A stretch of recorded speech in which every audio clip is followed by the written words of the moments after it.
Alrighty, so third video, back at it again with some fight predictions for UFC 267. Pretty crazy card, some crazy European fighters on it, some two title defenses or title defense and interim belt on the line. I actually did some research this time, so you guys are gonna get a little bit better of an analysis from me. So let's get cracking with it, yeah? First, we have Magomedov Ankalaev versus Volkan Oezdemir? Oezdemir? I don't know how to say his last name. I've watched both of them fight. Both sick fighters.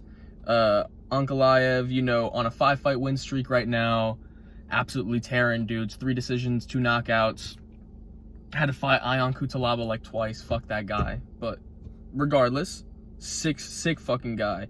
I think, Volkan Oezdemir again.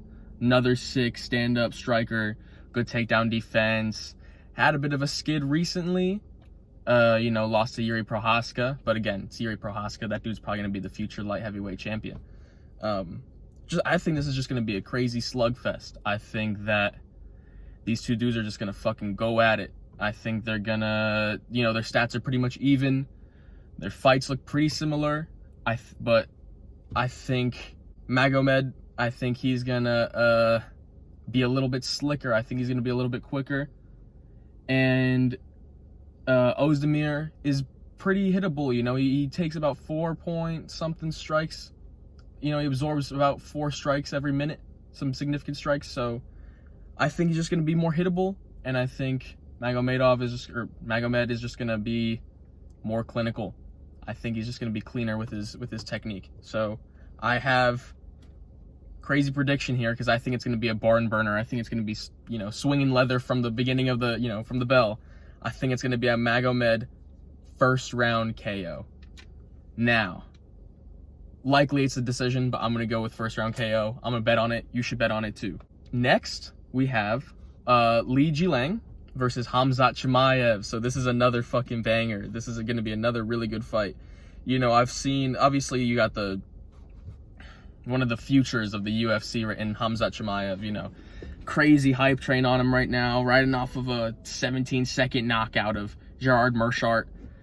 Crazy guy. Crazy credentials, unbeaten, 9 fights, 9 finishes, no losses. Crazy guy.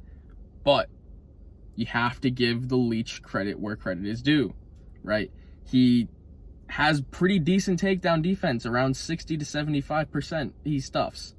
He's a knockout artist, you know, he puts it on people, he gets them out of there pretty quick. He's not a big decision fighter. Most of the fights that he's lost are actually decisions. He's never really been knocked out or TKO'd. So if you can outlast him, you're usually in good shape.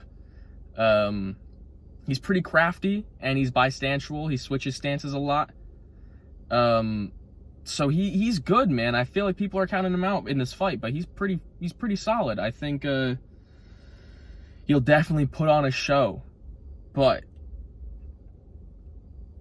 Chimaev is Chimaev, right? I think he's just, granted, he hasn't really been tested with high-level competition. This is going to be his first ranked fight in the UFC. I'm Chimaev hype train all the way, man. I can't even lie to y'all. I think he's gonna take him out of there. I think it's gonna be pretty brutal. I don't think it'll be first round. Just again, considering Lee doesn't really get knocked out. But I think it's gonna be a ground and pound TKO, probably in the second. That's my official prediction. So Chimaev TKO ground and pound round 2 is my official prediction. Hoping to see a crazy performance from both of those guys. I think they both have futures in the UFC. Granted, the Leech is a little older, Ling is a little older, but I still think he can make a resurgence in that weight class. He's on a tear recently. We have Alexander Volkov versus Marcin Teixeira, light heavyweight fight. The last one was welterweight, by the way. But light heavyweight fight here again. Teixeira's on a win streak. He just I think his last fight was a TKO first round against Walt Harris. Volkov also beat Walt Harris pretty significantly a while ago, I think round 2 TKO. Things about Volkov, I mean, he's been the same fighter, honestly, since he joined. He's 6'7", incredible kickboxer, probably some of the most lethal kicks in that division. Or sorry, this is a heavyweight fight, not a light heavyweight fight. Some of the most lethal kicks in the heavyweight division. Just, he put on some weight to avoid getting taken down, and now I feel like his takedown defense is pretty solid. So yeah, I mean, yeah, he lost his last fight, decision against Cyril Gane, but again, Gane's contesting for the title, so is he really on a skid, or did he just lose to a skilled, athletic individual in Cyril Gane? We'll have to see on Saturday. But Teixeira is also a monster, you know. He's all around decent, doesn't get knocked out. Decent. He's put on a little decent win streak, 5 wins in a row. Again, a couple knockouts, mostly decisions. I think it's going to become kind of a ground and pound game. You know, his game is a little bit, you know, take him to the ground if they can. He likes to keep it standing. He likes to be aggressive with the hands. He likes to put the pressure on. Teixeira does. But again, Volkov doesn't really get taken down these days. You know, new heavyweight, proper heavyweight Volkov doesn't really get taken down. So it'll be interesting to see the fight, but I think I know how it's going to go. I think Volk's going to stuff his takedowns. I think Volk's going to keep the fight standing, keep the fight in range.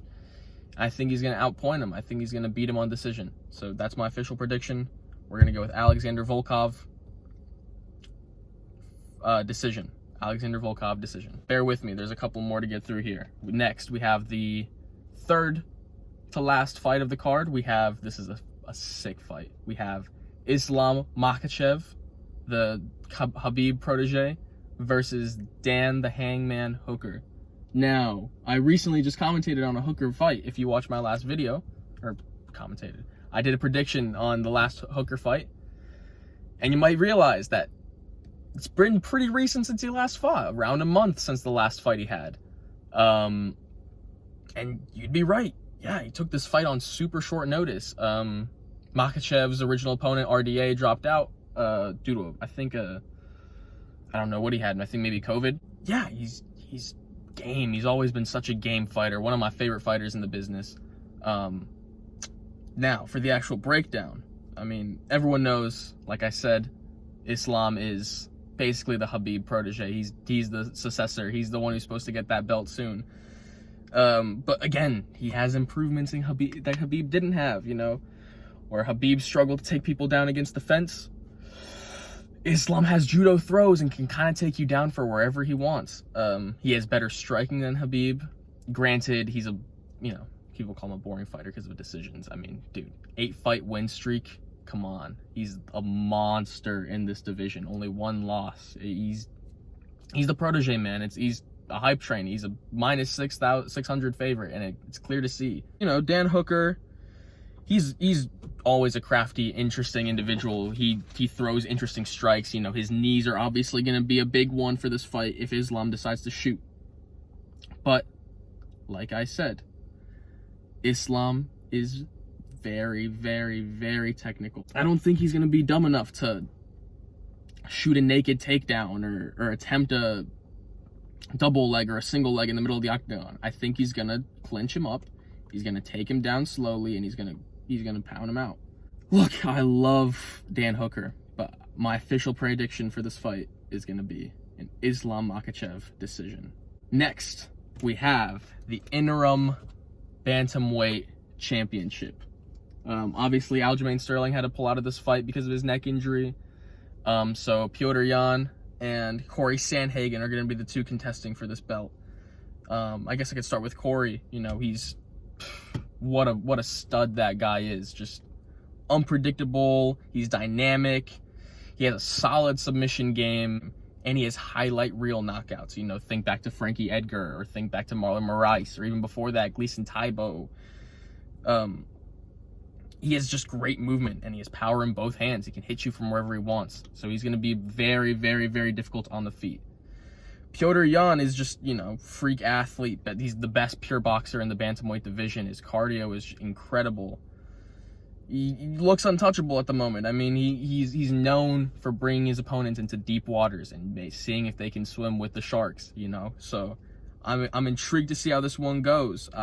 This is probably the fight that I'm most interested to see. I genuinely have no idea, because in my head, Petr is untouchable, and Corey only has losses to Aljamain, who submitted him, and the TJ Dillashaw fight.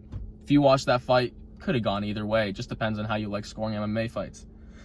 But I think Corey struggles with enacting a game plan sometimes. I think he loses objectivity. If you saw the TJ fight, yeah, it could have gone either way, but he spent the first 2 rounds trying to chase submissions against the guy that he clearly had beat on the feet. This guy had a torn MCL 2 minutes into the first round. He could have put the pressure on him at any time, could have gotten him out of there by the 3rd. So I think he just struggles sometimes to be objective. I think he's maybe a little too well-rounded. I think he trusts his game too much and doesn't stick to what's working. Jan is just technical mastermind. So I think just logically, I think I'm going to have to take, for my official prediction, Jan by decision. And now, the main event of the evening. We have Jan Blachowicz versus Glover Teixeira in Jan's first title defense, technical title defense. I know he beat Israel Adesanya, but that was different. First title defense at light heavyweight for the belt. Now, this is a crazy fight as well. You know, Glover has kind of made a late career resurgence at 42 years old. He's still kicking it. He's still lethal. He's still a monster. He's durable as hell. Great grappling, great boxing. Just excited to see him fight this weekend. You know, fellow Brazilian, got to support my man. I think he's just going to be too slick. I think he has more options than Jan to win. Jan has that, you know, incredible equalizer and the Polish power, the legendary Polish power right hand. But, you know, yeah, he has the awkward stance. Yeah, he has the wrestling. But, again, who has more? You have to analyze who has more ways and methods of winning.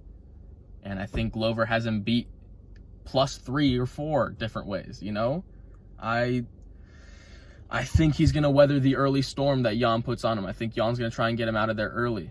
But I think it's going to be a TKO. Official prediction. I think it's going to be a Glover Teixeira TKO win in round 3 or 4. That's my official prediction. And yeah, that's all the fights that I have predicted for you today.